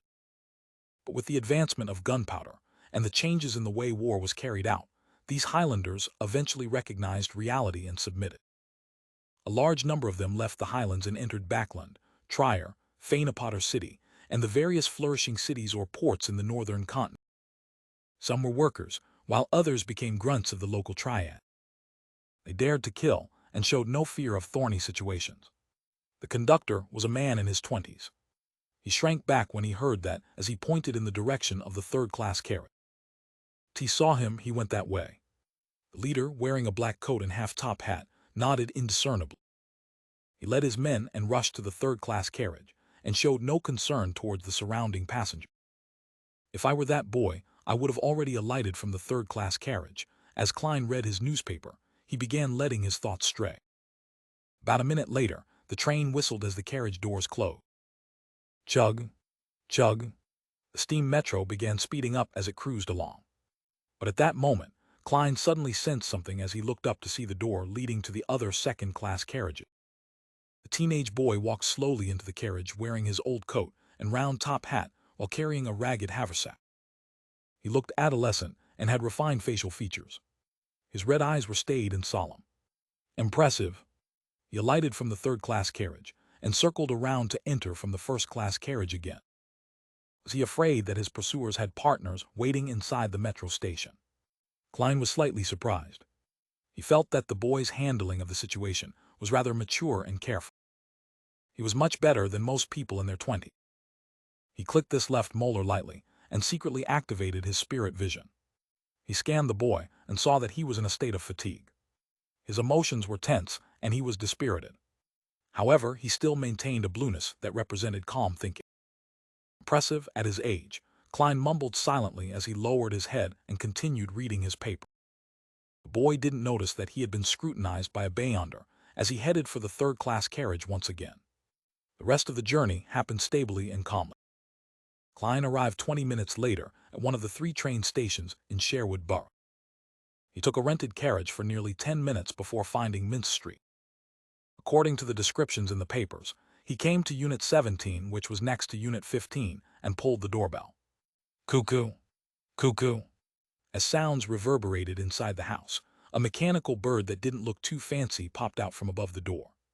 It was about the size of a palm and was made up of gears and other parts. It constantly nodded its head and let out the sound of a cuckoo bird. Not a bad toy. It's just not very well crafted, Klein made an objective assessment. Nearly 20 seconds later, the dark door was pulled open. A young maidservant dressed in white and black looked warily at Klein and asked, "May I help you?" Klein smiled and waved his cane, which was now wrapped with the newspaper. "Team here to find Mrs. Sammer about renting a house. I'm guessing it hasn't been rented out." The full name on the newspaper was Stellan Sammer. "Not at all. Please wait a moment." The maidservant bent her back politely. She rushed inside and reported to her mistress. Moments later, she came out again and ushered him in. She then helped him place his cane and luggage in the foyer and hung his coat and hat on a clothes rack in the same place. A warm blast of air inundated him, dispersing the chill Klein had brought in. He scanned the area and first saw a uniquely designed fireplace. He saw pieces of red, smokeless charcoal burning inside. Sammer's living room was rather big. It was nearly equivalent to the entire Morty's first floor in area. Certain areas were decorated with carpets or oil paintings of beautiful scenery. The maidservant brought Klein to the sofa and said to her mistress in a pale yellow dress, "Madam, the guest is here." The mistress was in her 30s. She had blonde hair and blue eyes. She looked rather pretty and had preserved her youthfulness well. She held a silver-inlaid feathered royal fan in her hand. As she was at home, and the fireplace made for a warm environment, she didn't wear anything around her neck, revealing her white bosom and shiny long neck. "Hello there, Mrs. Sammer." Klein pressed one palm to his chest and bowed. Mrs. Sammer smiled in a reserved manner. "Good evening. Please have a seat. You wish for some coffee or tea?" Klein sat on the sofa and answered frankly, "Tea, please." "Julian Marquis Black Tea," instructed Mrs. Sammer. She then turned her eyes to Klein and asked, "How might I address you?" "Sherlock Moriarty." "You can call me Sherlock." Klein had long thought of a fake name. At that moment, he caught a whiff of a fragrance from the kitchen and saw complicated pipes. "Heh, those are my husband's designs." Although his actual job is a manager at the coin company, he's a machinery enthusiast. He's also a member of the Kingdom's Soot Reduction Association. Mrs. Sammer noticed Klein's gaze and explained with a smile. "Mrs., there's no need to go into such detail. I'm not here on a blind date with your husband," Klein lampooned as he said without his smile waning. "Mrs. Sammer, I wish to rent the Unit 15. Mrs. Sammer straightened her back as she sat elegantly. She said with a smile, "I have to remind you of certain things. Unit 15 doesn't have such pipes, reclining chairs, card tables, mahogany kitchen cabinets, fine porcelain, silver cutlery, gold-plated tea sets, or removable carpets." She pointed at the things in her house as she introduced them, one after another. After she was done, she added, "It originally belonged to my elder sister and brother-in-law, but due to a business failure, my brother-in-law had no choice but to move to the southern continent. They have a plantation at Balham. However, I don't agree with their choice. This is just too unfair for my niece and nephew. There are no good grammar schools there, not even a good home tutor." "Mrs., that's not something I would like to know," Klein nodded sincerely and said, "Apart from the weather, there's no place in the southern continent that can compare with Backland." His agreement satisfied Mrs. Sammer greatly, as her eyes darted slightly. "This house still has a 3 years lease. I wish for you to pay a year's rent at once. 18 soldi a week. The use of the furniture will cost 1 soldi. I can collect a deposit of £50. Klein shook his head and smiled. "Mrs. Sammer, you should be able to tell that I just arrived in Backland. I don't know what will happen to me in time. Pay £50 for a deposit will lower my ability to resist any risks. My limit is half a year. £25. He still planned on renting another one-bedroom apartment in Backland's East Borough. He would use it to change his clothes, undergo disguises, and shirk off any tailing. It was necessary for what he planned to do. Stellan nodded slightly and asked, "Have you studied at grammar school?" Klein chuckled and said, "Yes, I later self-studied history." "Do you have any identification with you?" asked Stellan casually. "Team sorry. I was in a hurry when I left home and forgot to bring it with me. Hey, I forgot to introduce myself. I'm from Midseashire." Klein deliberately used the accent his classmate, Welch, often used. When he said forgot, it reminded him of Captain Dunsmith. The smile on his face turned even more brilliant. At this moment, the maidservant, Julian, brought a cup of black tea over. The cup was porcelain white with classic flowery pattern. Some areas were plated in gold. Klein took a sip and found the fragrance distant. The mix of sourness and sweetness were perfect, and it was clearly much better than the Side black tea he often drank. "Very authentic Marquis black tea," he complimented with a description which couldn't be faulted. Mrs. Stellan Sammer curled her lips and said, "Then, let's do half a year's rent. £25. Klein thanked her and engaged in a few minutes of idle chatter with her until another maidservant found a service contract from the study. After both parties signed the contract, Klein counted £25 while feeling the pinch and pushed it to Mrs. Sammer. Stellan counted it silently before smiling. "Mr. Moriarty, I believe you'll be finding a job in Backland." "Yes," Klein answered, feeling a little lost. The corners of Stellan's mouth hooked up. "T can give you some suggestion. With a weekly salary lower than £3, it would be difficult for you to live in Sherwood Borough. Your rent, food expenses, water, gas and charcoal expenses, transport expenses, and everything else added up will cost at least £2.5 solely. Believe me, this is Backland. One still has to consider new clothes and good cutlery and tea sets. A weekly salary of £3 is the bare minimum. If your weekly salary reaches £5, you can hire a maidservant. At £6, you can consider hiring a chef. At £7, you can add a male servant. For £8, you can hire an additional maidservant. Mrs. Sammer, I think you are flaunting your wealth. I once earned more than £10 a week." Klein maintained his smile as he listened attentively. At that moment, the door suddenly opened. A stout man walked in. He was dressed in a black double-breasted suit and leather gloves of the same color. Above his lips were 2 elegant mustaches. "Luke, this is Mr. Moriarty. He will be our neighbor." Stellan Sammer went forward and introduced him. Obviously the master of the house, Luke took off his coat and handed it to the male servant beside him.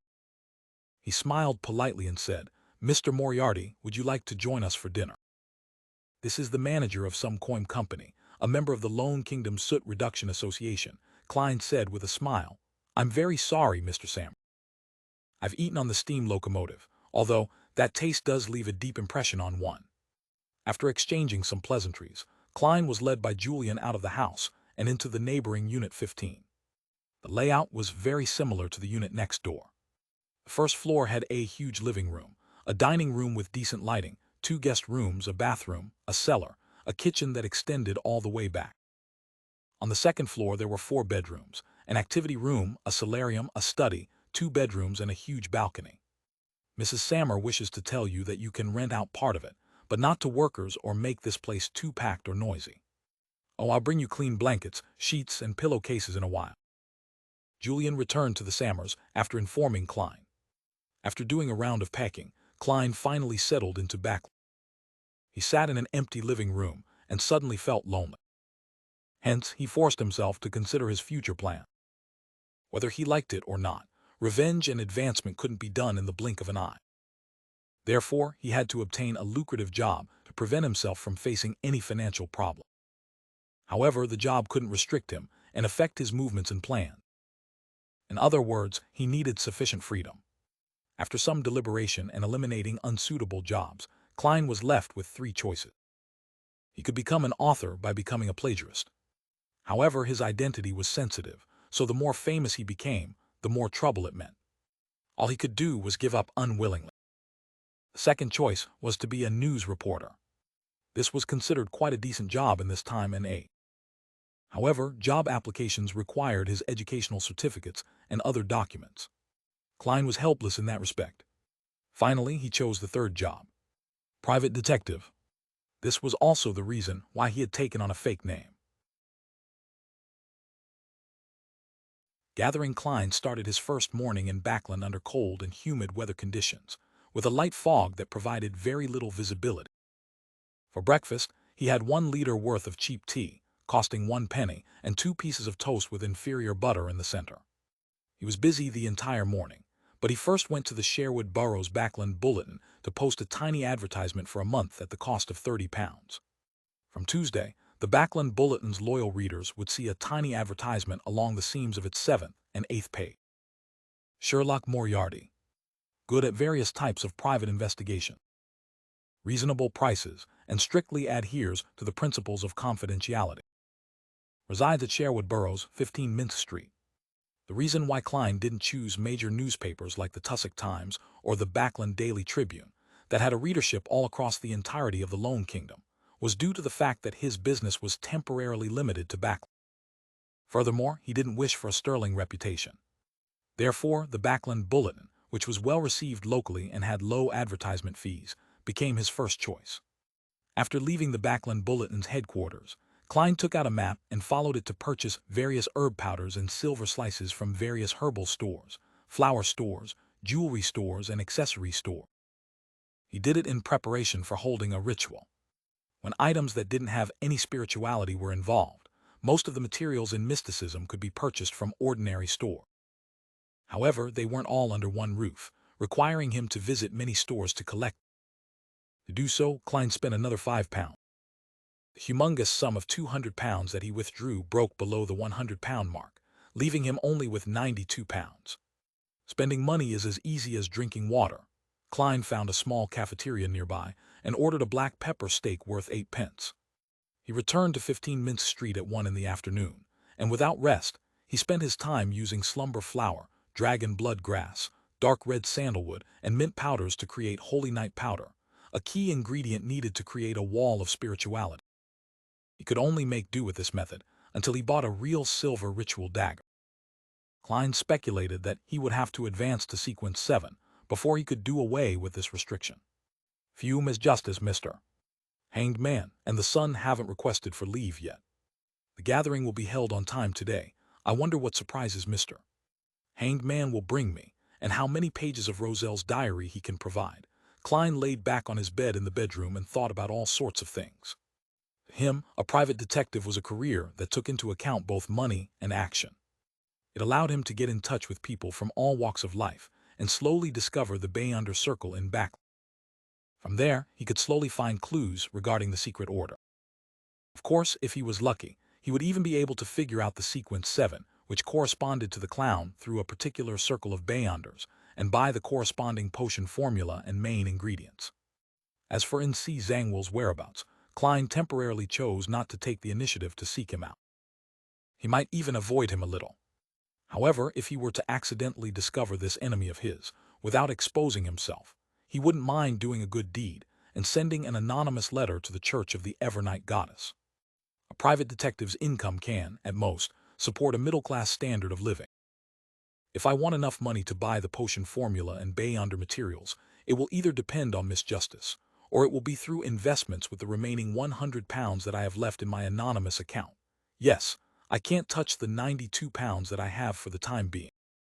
Perhaps I wouldn't be having any income for some time. With this in mind, Klein suddenly sat up. He came to the first floor and began reading the various newspapers he bought in passing. These newspapers often carried news about what had been invented and required investments, or how someone wished to form a joint venture with others to do a particular business. Klein relied on his knowledge from Earth and his understanding of this era to carefully sift through the projects. Unfortunately, none of the ones on the papers today were reliable. At 15 minutes to 3, he returned to his bedroom, locked the door, drew the curtains, and used holy night powder to create a wall of spirituality. Klein took 4 steps counterclockwise and arrived above the gray fog. He sat in the high-backed chair belonging to the Fool before extending his spirituality and touching the crimson star that symbolized the sun as if he was responding to prayer. "This is one of the few things in my new life that hasn't changed," he suddenly sighed. In an area outside of the city of Silver, in a grayish-black tower that was half-collapsed, 9 members of a patrol squad were gathered around a blazing bonfire, chatting about their experiences in the past few days. There were also a few other team members guarding the perimeter, prepared for any possible attacks that might break out from the darkness. Many of the city of Silver's Beyonders had used their blood to teach them a lesson. At all times, never let your guard down. The monsters in the darkness could very well be right behind you. On a night when the frequency of lightning was very low, it was necessary to keep the flames burning and the light shining. Once they were completely enveloped in darkness, it wasn't impossible for them to all disappear. No one could say for sure just what terrible things would happen in total darkness, because reality had broken the limits of their imagination time and time again. Derek Berg remained reserved and silent, as he quietly listened to his companions, reminiscing about the monster they had encountered before. It was a humanoid monster, with eyes covering its entire body. In order to finish off the monster, their patrolling team suffered a heavy price with 5 injured, and 2 of them severely injured. Suddenly, Derek's vision blurred, and he felt himself being enveloped in a thick gray mist. In an inexplicably faraway place in the depths of the gray fog, a blurry figure sat on an ancient high-backed chair, looking down at him. "Prepare for the gathering." The Fool's voice echoed in Derek's ears, but none of his teammates were aware of it. After withdrawing his gaze and observing the area for more than 10 seconds, Derek moved to the very edge of the fire, leaned against the broken wall, and pretended to be asleep. Ever since he found out that the members of the 6-member council and Elder Lovia were unable to discover the existence of Mr. Fool, he gradually believed that, as long as he didn't carelessly reveal any clues, he would be able to quietly attend the tarot club's gathering above the gray fog, even under the gaze of others. Backland Empress Burrow. Using the excuse that she was tired, Audrey returned to her bedroom. She curbed her excitement and didn't pace back and forth. Instead, she sat quietly on the bed, waiting for Mr. Fool's summoning. Father was busy communicating with the other members of Parliament about the proposed bill, and the Beyonder Guard isn't tailing me constantly. "Thank you, Goddess, my life has finally returned to normal. 2 weeks have passed, Mr. Hanged Man must have prepared the pituitary gland of a mature rainbow salamander. I'm about to advance to sequence 8. Audrey thought with sparkling eyes. To her, this was even more exciting and worth looking forward to than the £30,000 bounty, and the large plantation worth at least £8,000. Finally, she saw the familiar illusory crimson surge towards her like a tidal wave, drowning her. On an ancient-looking sailboat, Alger Wilson locked the door to the captain's cabin and sat behind a sextant in the ship log. He kept memorizing the contents of the thick stack of sheets in front of him. After the investigations, he left the bustle of Backland without any qualms after being rewarded by the upper echelons, and returned to the sea, carrying a batch of secretly copied Roselle diary pages. After digesting the Seafarer potion, I'll be able to advance normally. My contributions are enough for me to trade for the formula and ingredients, however. This will expose the fact that I know the acting method. There are advantages and disadvantages. Alger shook his head, suddenly distracted. At that moment, he felt the summoning of the Fool. His mind suddenly recalled the face of Rear Admiral Hurricane Kalangos, whose flesh and blood quickly rotted as pieces of his face peeled off. Alger instinctively lowered his head, allowing the crimson tide to engulf him. Above the gray fog, inside the palace that looked like a giant's residence. Having activated his spirit vision, Klein examined Justice, the Hanged Man, and the Sun to confirm their current states. Audrey was about to happily greet everyone when she suddenly saw the Hanged Man gesturing to her before rushing to speak before her. "Mr. Fool, I've obtained 19 pages of Roselle's diary this time. Here, I must thank you for sending your adorer to help me get rid of Kalango. These diary pages will be the compensation I should pay." 19 pages. Not bad. Klein didn't talk much about the adorer as he smiled faintly. That is the principle of equivalent exchange.